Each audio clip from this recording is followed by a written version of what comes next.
I'm going to be breaking down the entirety of the UFC Fight Night Sandhagen versus Figueiredo card, all the way from the bottom to the very top of the card, with the main event being Cory Sandhagen versus Deiveson Figueiredo. Let's start with the first fight of the night, Juliana Miller versus Ivana Petrovic. How is Juliana Miller employed?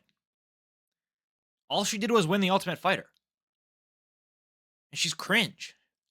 Dude, I remember watching that show. That season, I mean. It was alright. I mean, no, it wasn't even that good, bro. I think that was the Juliana Pena versus Amanda Nunes season. Dude, Juliana Miller's not a good fighter. She won that, and she hasn't won since. And she's coming off a long layoff. I think she's kind of young, though, so it's all right. How old is she, actually? Let's have a little look here. 28. It's all right. It's all right. You can come off a layoff at 28. You're entering your prime. I don't think she's that good. I think she's extremely overrated. I don't know how she won the Ultimate Fighter. I think Ms. Walker, Bogdan, that's not it. That's a guy, isn't it? Brogan Walker. I think she's better than Juliana Miller is. But Juliana Miller won. So maybe I'm wrong. Maybe I'm the insane person. Anyways, Ivana Petrovic, pretty clear victory here. Probably a 30-27, really boring decision. Because it's women's MMA. We continue. Don'Tale Mayes versus Thomas Jefferson. Thomas Petersen. I don't understand why people are picking Don'Tale Mayes. I've seen a couple people go with Don'Tale Mayes in this one. What are you seeing in his game? He has been finished by every single god-awful heavyweight on the entire roster. He's got finished by Walter Walker in his last fight by heel hook. There's been 4 of those, and he's lost 2 of them. Don'Tale Mayes, again, how is he in the UFC? He's 11-8. He's not good. He did knock out Andrei Arlovski. That's okay. We can. It's Tom. I mean, it's a Thomas Jefferson win. Thomas Petersen. I'm gonna keep calling him Thomas Jefferson because it was funny when the announcer called him that. Thomas Jefferson On Dana White's Contender Series. All right, guy. His excuse was like he didn't get enough sleep the night before. Nap, bro. The card is not 9 a.m. until midnight. Nap at like 4 till 5. Nap, get prettied up for 6 so you can be the announcer for the. I don't know. I'm not. Why am I talking about this? What a little weird tangent I just went on. Anyways, Thomas Petersen. Honestly, probably a really boring decision because they're both featured heavyweights. Next, Ilia Topuria. Gaston Bolanos. That has a dumb joke. He looks like Ilia.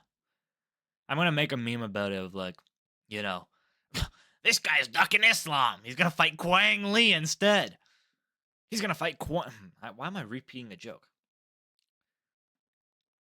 It's just Gaston Bolanos. He's decent. I don't remember his last fight, actually. Let me have a look. I feel like it wasn't. Yeah, he fraud-checked Cortavius Romulus. Fraud-checked Alien Romulus. Before that, it was when that movie came out. He was the main character, I believe. Cortavius Romulus. Fraud-checked him. Lost to Marcus McGee, but Marcus McGee's underrated, bro. He's good. And he looks old. I think a witch cast an aging potion on him. He's fighting Peter Yan next as well, I believe. Anyways, Quang Lee, he's all right. I think he won Road to UFC, but it's like, whatever. I'm looking around for a drink, by the way. My mouth is incredibly dry. If you keep seeing me look around, I might actually, hang on.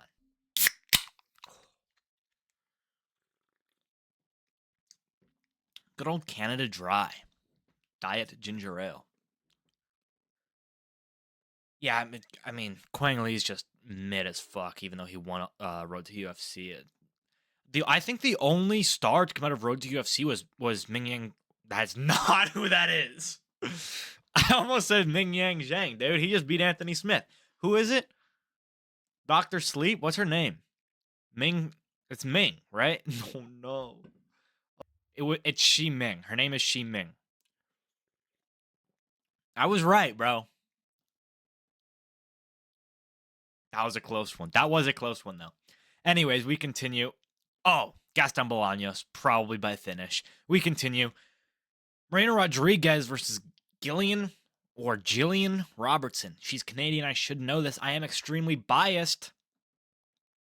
I honestly think she's actually pretty decent. She's like a slightly worse Jasmine Jastovicius. She just gets you down and pounds you. All right? Gets on top. Good ground and pound. Good control as well. Marina Rodriguez has been taken down a lot in her career. That's why she's no longer at the top of the division. Her wrestling needs work. And I think Gillian Rodriguez is the exact person to exploit that weakness. I think probably going to be a decision. Probably a decision. I can see a TKO, but I'm going to err on the side of Gillian Robertson decision. Probably a 29-28. I maybe she gasses in the last round. We continue. Azamat Bekoev versus Ryan Loder. This guy's freeloading. That's so dumb. It's so dumb. It's so dumb. I got a haircut, by the way. What's going on? What's going on? I'm losing my mind. I'm only 10 minutes into this card, by the way. If I mention it, this card is like, nah.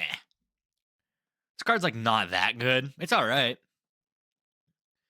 It's not that good. Anyways. Azamat Bekoev. Why do I keep calling Bekoev? Azamat Bekoev just come out of a brutal knockout of Zachary Reese. His debut, I believe. That was a really, really solid performance. And nobody was picking him. I didn't pick him. I don't think I was doing videos then. But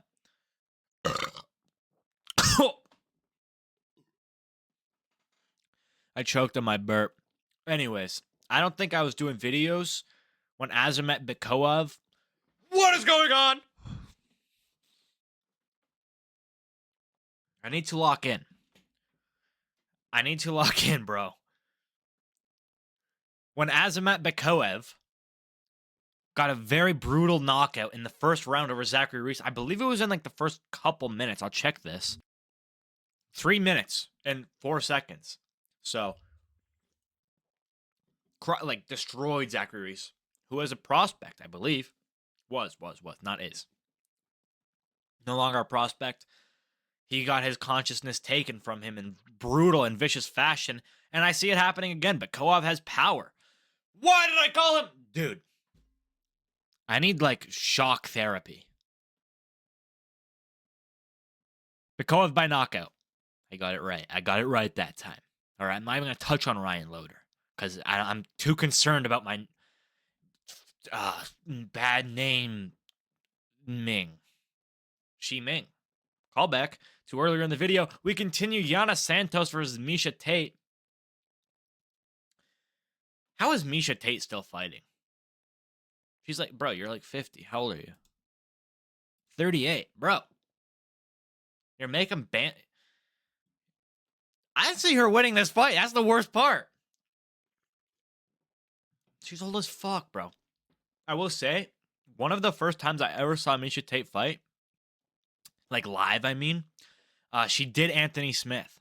She curled up into a ball. I think it was in one of the later rounds, but I remember it was really dark wherever they were. I don't know. It might have been the Apex. And Anthony Smith and lost. It might have actually, you know what? I think it was a 10-7 round. I don't think she lost I don't think it was a TK. Maybe it was later in the fight, but I believe that was a 10-7 round. Anyways. Miesha Tate probably going to win. I mean, I don't even know who the fuck Yana Santos is. What has she done? Who has she beat? Chelsea Chandler. Okay. And then she's been on a 3-fight losing streak. She's just not that good. Okay, yeah. She's like, holy fuck. I can't eat drinking. The kind of dries during the videos anymore. Back to water. Miesha Tate. 29, 28. Maybe she drops the first one. Getting back into it. I believe she's coming off like a 2-year layoff or something. So, getting back into it. Why do I have Francis Ngannou car crash? Oops. Oh! That reminds me. I'll talk about it at the end of the video, but I'll talk about it now. Remind me to touch on it. I'm just going to say it outright. In my little mind. In my cogwheel up here. All right? I have a theory and idea. Let me know in the comments if you would want to see this. I'm thinking like every Wednesday, I'll do like a news breakdown because one of my friends had mentioned to me that they don't know where I'm getting my MMA news from, and I feel like I can profit off of this. All right? So like every Wednesday, like a weekly breakdown of what's happened in MMA, what's some news. For example, Francis Ngannou car crash where he killed a 17-year-old girl. That would be something I would touch on, however, not this week because it's past Wednesday. And it also happened before I don't know when it happened. I think it was before the last Wednesday because I feel like I talked about it on Tuesday. Anyways, upcoming Wednesday, we talk about from Wednesday the 28th, I think. 28th, maybe, yeah, 28th or 29th. Wednesday the 29th until whatever's next Wednesday, the 7th. I think I have released 2 videos on that Wednesday as well because I'm leaving on Thursday for UFC 315, Belal Muhammad vs. Jack Del Maddalena. I'm so excited. I'm going to have to release a little breakdown video early. Anyways, I'm hyped. We continue. We're back on the card. Let me know in the comments if you want to see that weekly video, though, because I feel like that would be a fun little thing that I would like to do because it will also help me keep up with MMA news that I sometimes miss. For example, I feel like I didn't know that, what's his name? The dude who just got arrested. I feel like I didn't know he got arrested until like 3 or 4 days later, so it'll help me get kept up. What the fuck is going on right now? Oh, I just drank more Canada Dry. We continue. Jeremy Stephens versus Mason Jones. The real hardest hitting 145ers back in the UFC, baby! Who the fuck is that? Is he going to win this? Probably not. All right, he's had a rocky few years in MMA. He did phenomenal in bare knuckle and BKFC. I watched that Eddie Alvarez fight, beat the shit out of him. PFL, he was mid. I mean, how are you going to be mid in PFL? Jeremy Stephens, come on. PFL and you're mid? Get that fuck out of here.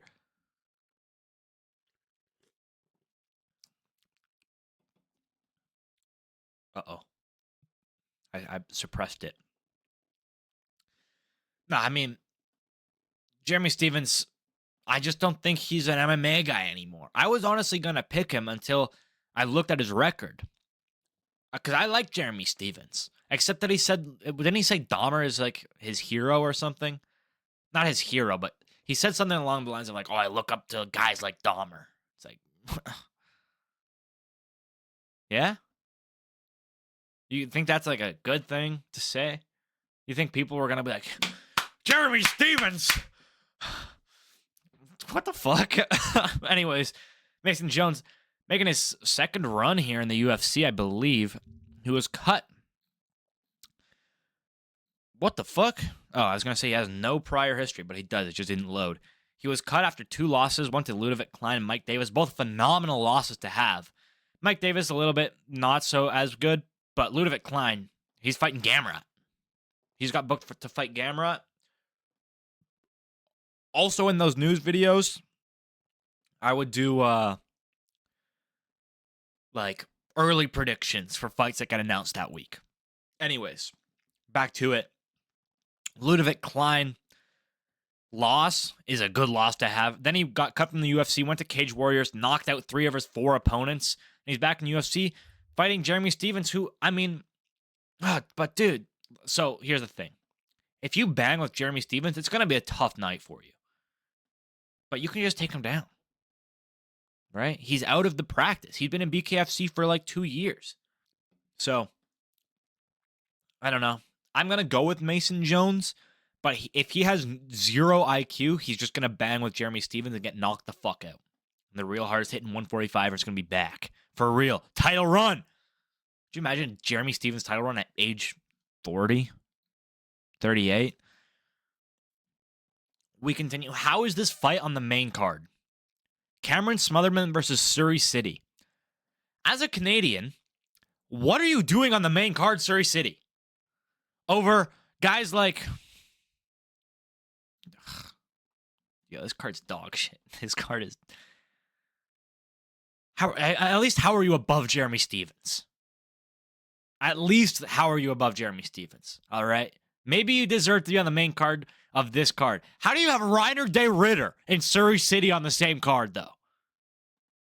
And Bo Nickal? You're putting Bo Nickal on a fight night?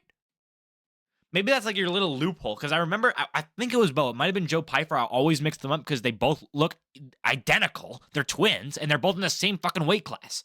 Anyways, I think it was Bo Nickal who said if he's ever not on the main card, he's quitting from MMA entirely. Which is insane behavior because you're kind of a prospect. Only good North American wrestler. But this might be the loophole. Put him on main cards of fight nights so you don't have to fill up a pay-per-view spot with him. What a genius is UFC.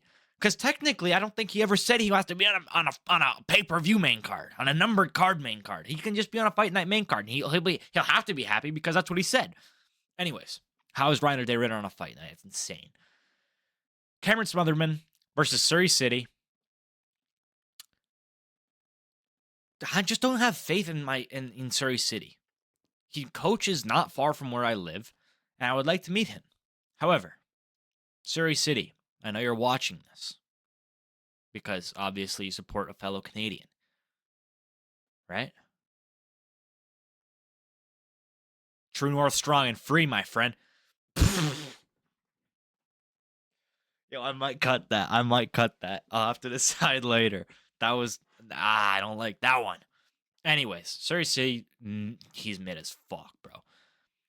I remember when I started going to, like, my gym, not my, they were like, yeah, man, you watched the newest Surrey City fight? He trains near, or he coaches near here. I was like, I watched it. That's all I gotta say. Probably gonna be a Cameron Smotherman, maybe a decision. I would like to see Surrey City win. Don't get me wrong. Why are you named after a Canadian town? You're Ukrainian. It's not like they did it on... Like, he's not even have the same name as the town, but it just sounds the same. I feel bad insulting Surrey City, but you're just not that good. Like, you're pretty mid. I don't think you're going to be champion ever.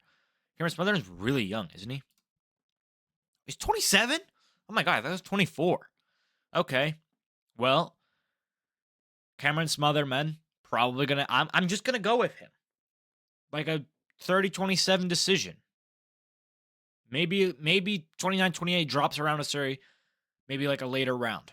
But yeah, I'm gonna go with a Cameron Smotherman decision on this one. It just seems like easy money. Easy money. Easy money. Oh, but that's not what he says. Speak English. Easy money. Just to bros? That's so easy. Anyways, we continue. Montel Quick Jackson versus Daniel Marcos. I'm a Montel Jackson fanboy. Just be more active. How is Damon Blackshear, who you knocked out in 34 seconds in your last fight? 34? How is Damon Blackshear, who you knocked out in 18 seconds in your last fight, fighting twice before you? Not once, not like a week before you. He fought last week, granted, but he fought before that as well. And you knocked him out in 18 seconds, Montel Jackson. Cold, too. Not a TKO, not an Anshul Jubilee. Do not read it. Put him like a light, buddy. And he fights 2 times before you fight once more? Get more active. You're old. You're 33 and you're 14-2. Fight more. Please, you have power.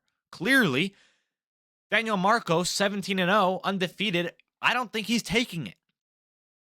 I'm a Montel Quick stan, but he has to fight more.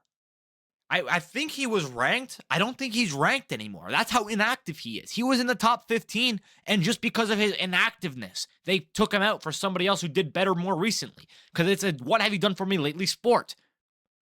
You're not going to get a title shot because you knocked out Damon Blackshear in 18 seconds 5 years ago. It wasn't 5 years ago. It was like last year, but still. Fight more. Montel Jackson by knockout.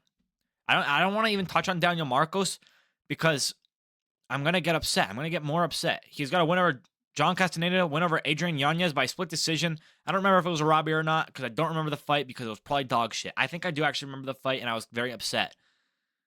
And I'm pretty sure it was not even a close fight. I'm pretty sure he won that pretty, in my opinion. I don't know why I keep saying pretty. And then a no contest with Auri Queen Lang because unintentional groin strike in round 2. Daniel Marcos. You had a good run. Your O is going to go, buddy. Might quick switch. Early knockout. Probably. Early knockout, round 1. We continue. Santiago Ponzinibbio, the Argentine dagger, versus Daniel Rodriguez, D-Rod. Dude. D-Rod's a good gatekeeper. You're not exceeding that, though, D-Rod.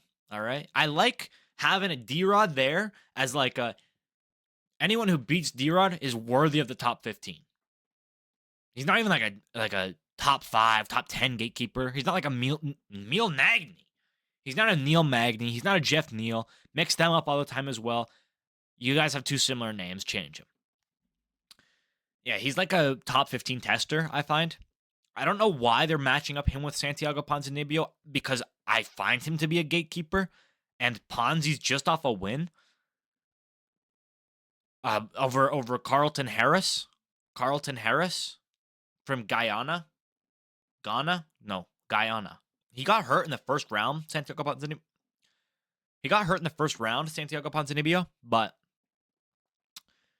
he came back and beat him up for the last 2, I believe, for a 29-28 decision.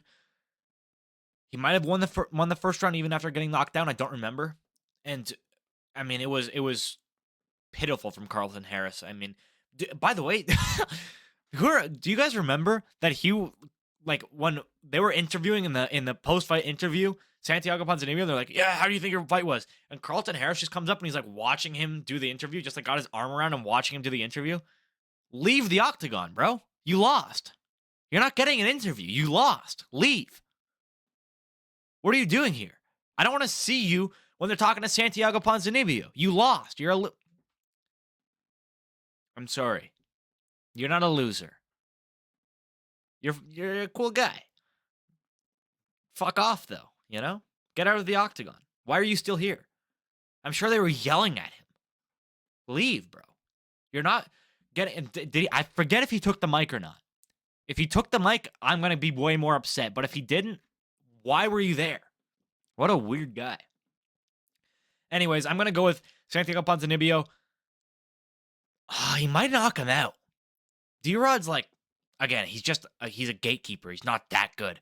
He got beat by people who are doing good now. Like, he has good losses. But he didn't win, right? So, if he beat Ian Gary, I'd be super impressed with him. So, like, you know, if D-Rod beat Ian Gary, I'd be very impressed with him. But he didn't. He lost to Ian Gary. He beat fucking, I just saw it, Alex Morono. You beat Alex Morono? You didn't even finish him, by the way. Let me check. No. How do you go to split decision with Alex Morono? How do you go to split decision with Alex Morono? That guy, he's up there with Matt Schnell, with the easiest guys to finish in the entire roster. And you went to split decision with him. Fuck D-Rod. Santiago Ponzinibbio, my 40-year-old GOAT. He's 38. Why do I keep adding 2 years? Why do I do this? 3rd time today. 38-year-old GOAT. Could you imagine? Jeremy Stevens at 38 and Santiago Ponzinibbio at 38 take over the UFC, beat Islam and Bilal. Oh, I forgot the name. I actually forgot the name. That's not even like a joke. Like, I know the meme is like, oh, I forgot the name. I actually forgot the name for a moment. I remembered it. We continue. Reinier de Ridder versus Bo Nickal. This is a very polarizing fight. I don't like Bull? I don't like Bo Nickal. I don't like Bo Nickal.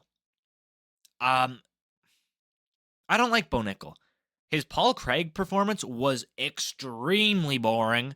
Extremely, like, dude, people are overhyping the fuck out of his striking from that performance. He didn't hurt Paul Craig. He barely engaged with him. And they're going, his striking has evolved. Where did he strike in that fight? Like, I understand they got into engagements and he clearly won on striking. Otherwise, he wouldn't have won the fight. Because they didn't go to the ground because he's a pussy and he was afraid of Paul Craig because he knows that Paul Craig can submit anybody, including the current champion. Bo, talking right to you. I don't think you're that good of a striker. I think it's extremely overhyped by the community right now. I don't see him knocking or hurting Reinier de Ridder. Granted, GM3 hurt Reinier de Ridder. Fuck. He might. I feel like Bo Nickal has better striking than GM3, but Reiner's such a good wrestler, dude. And so if Bo wants to put on another one of his like shitty little Paul Craig performances because he's scared to go to the ground against like jiu-jitsu or wrestler, I don't even know what Reinier de Ridder is. Is he a jiu-jitsu guy? I don't know. He's scared to go to the ground against guys who are good grappling. Reverse kangaroo. Nope, bad striking, good grappling, right? He's a bitch. He's scared to go to the ground with them. So if he puts on another Paul Craig striking performance, because he doesn't want to close the distance there, because he doesn't want to get taken down by Reinier de Ridder.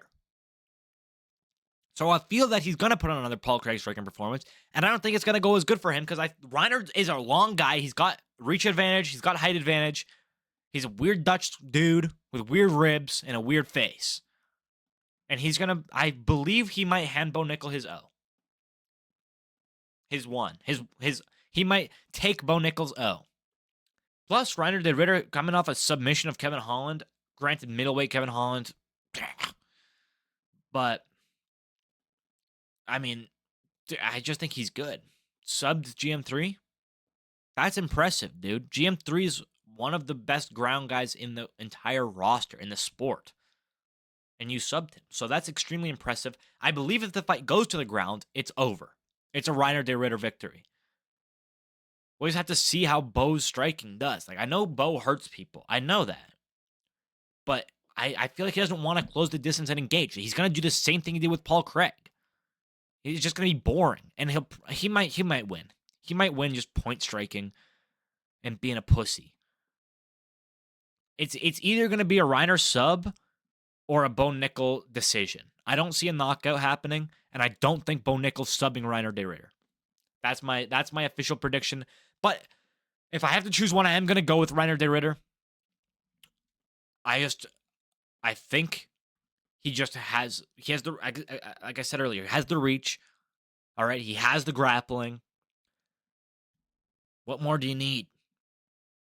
I guess power, but Bo hasn't beat there. Anyways, we continue.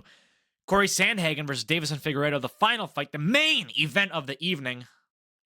Get me on the mic. UFC, please. Get me on the mic. When Buffer retires, give me a call. Yeah? Fight number 12. 12-fight card, you know. Cory Sandhagen versus Deiveson Figueiredo. I like them both, dude. I do like them both. They're both good guys. The thing is, Deiveson Figueiredo is like kind of more underground, I find. I want him to be champ. I keep saying champ this week. He's not going to be champ. He's going to be 2-division champion, and I want that for him because I like Deiveson Figueiredo. I think he might get beat here. He got kind of pieced up against Peter Yan, and they were similar height and reach. Cory Sandhagen is like, how much? He's like way taller than him. He's like 6 inches taller than Deiveson Figueiredo. He's got a few inch reach advantage. I think it's going to be a Cory Sandhagen masterclass on the low key. Deiveson has such good jiu-jitsu, though. Good scrambles and everything. But he didn't even try and take down Petr Yan. So he might not go to that well. And if he doesn't, he's going to get pieced up by Cory. And he got sat on his back as well in his last fight. He might have got sat down twice. That was at Macau, right? That was UFC China. Macau. I don't know. He got knocked down in that fight. So, but Cory doesn't have power. I don't think Cory's gonna he might fly and knee him, but he doesn't want to get taken down. But also Cory has good counter wrestling, I guess. I don't even know what you would call it. He's just so creative. Right? I remember I watched that TJ Dillashaw fight recently where he fucking goes on the reverse triangle choke, and it was a weird position that I had never seen before or since. It was extremely impressive. Cory's creative, man. He goes for shit and he hurts people with his knees and elbows. He doesn't really hurt people with the fist, but that's okay. But we do know the game plan for Cory. That's the only thing. Just hold him down. Wet blanket him like Umar Nurmagomedov. I'm happy with either guy winning. And I want Deiveson Figueiredo to win because I want to see, why are they not matching up? Oh my God. Why is Sean O'Malley versus Merab Dvalishvili 2 happening? What is going on? But I do think that this fight is probably a title eliminator, which is insane to me. Because why is Petr Yan having to fight Marcus McGee? What is this matchmaking? Why is Petr Yan, who just beat Deiveson Figueiredo, having to fight Marcus McGee, who's number 13 ranked? He should be fighting for a title. And why is Deiveson Figueiredo, who just lost, fighting against Cory Sandhagen, who just lost to Umar Nurmagomedov, the title contender, for a title shot, I would assume, and a title eliminator? You're both coming off losses. Why is Petr Yan not getting a title shot? Why is he out of the picture? Oh, he committed an illegal strike against Aljamain Sterling. God forbid he gets another title shot.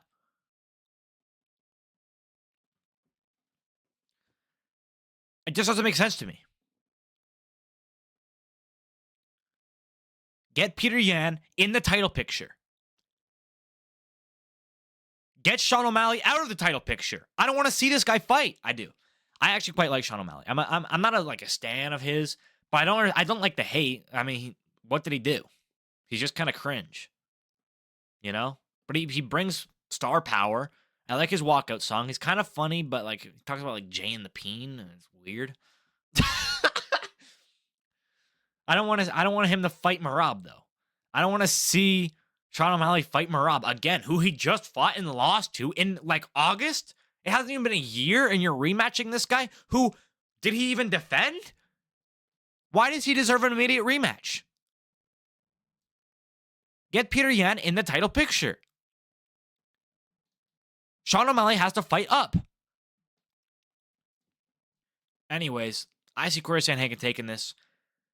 I got a little heated there, had to cut, but, c'est la vie. I'm going to French Canada in a week.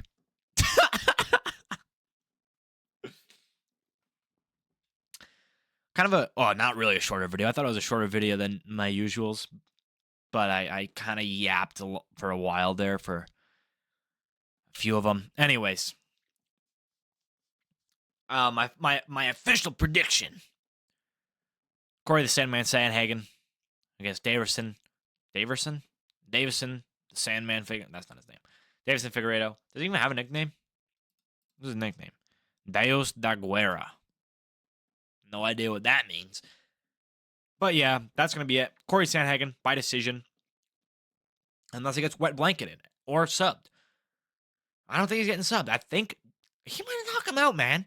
Deiveson Figueiredo might be coming to the end of his career here. How old is he?